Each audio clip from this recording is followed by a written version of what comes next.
মেষ রাশি সাপ্তাহিক রাশিফল 30শে ডিসেম্বর থেকে 5ই জানুয়ারি 2025। স্বাস্থ্য রাশিফল অনুসারে এই সপ্তাহটি স্বাস্থ্যের দিক থেকে কিছুটা ভালো যাচ্ছে।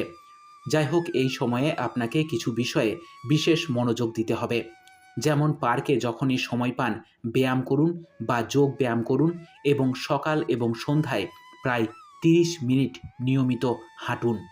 আপনার চন্দ্র রাশি থেকে একাদশ ঘরে শনি অবস্থান করার কারণে এই সপ্তাহে আপনি আপনার জীবনে অনেক নতুন আর্থিক পরিকল্পনার মুখোমুখি হবেন।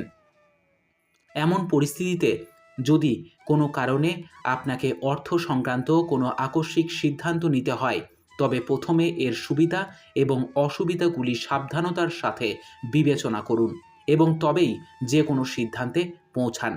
অন্যথায় ক্ষতির মুখে পড়তে হতে পারে।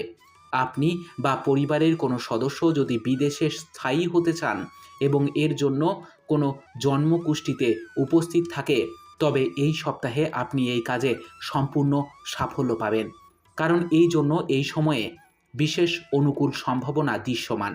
এমতো অবস্থায় এই সময়ের মধ্যে আপনি যদি স্বাভাবিকের চেয়ে বেশি প্রচেষ্টা করেন, তবে আপনার বিদেশে স্থায়ী হওয়ার স্বপ্ন পূরণ হতে পারে। এই সপ্তাহে আপনার মন অনেক কিছুর কারণে বিভ্রান্ত হতে পারে, তবে আপনি যদি সমস্ত সমস্যা সত্ত্বেও আপনার কাজে মনোনিবেশ করেন, তবে আপনি অবশ্যই সফল এবং সম্মানিত হবেন। অতএব আপনার মনকে নিয়ন্ত্রণে করুন এবং নিজেকে সঠিক পথে নিয়ে যাওয়ার চেষ্টা করুন। এই সময়টি সাধারণত সেই সমস্ত ছাত্রদের জন্য আরও শুভ হতে পারে যারা পেশাগত শিক্ষা পেতে চান। এর পাশাপাশি তারা অনেক সুযোগও পাবেন, তাদের শিক্ষায় কিছু ভালো পারফরমেন্স দেবে। অতএব আপনি আপনার সময়ের পূর্ণ ব্যবহার করুন। প্রতিকার: প্রতিদিন 21 বার ওং গুরবে নমঃ জপ করুন। আপনার সপ্তাহটি খুব ভালো কাটুক। জয় মা তারা, জয় বাবা লোকনাথ।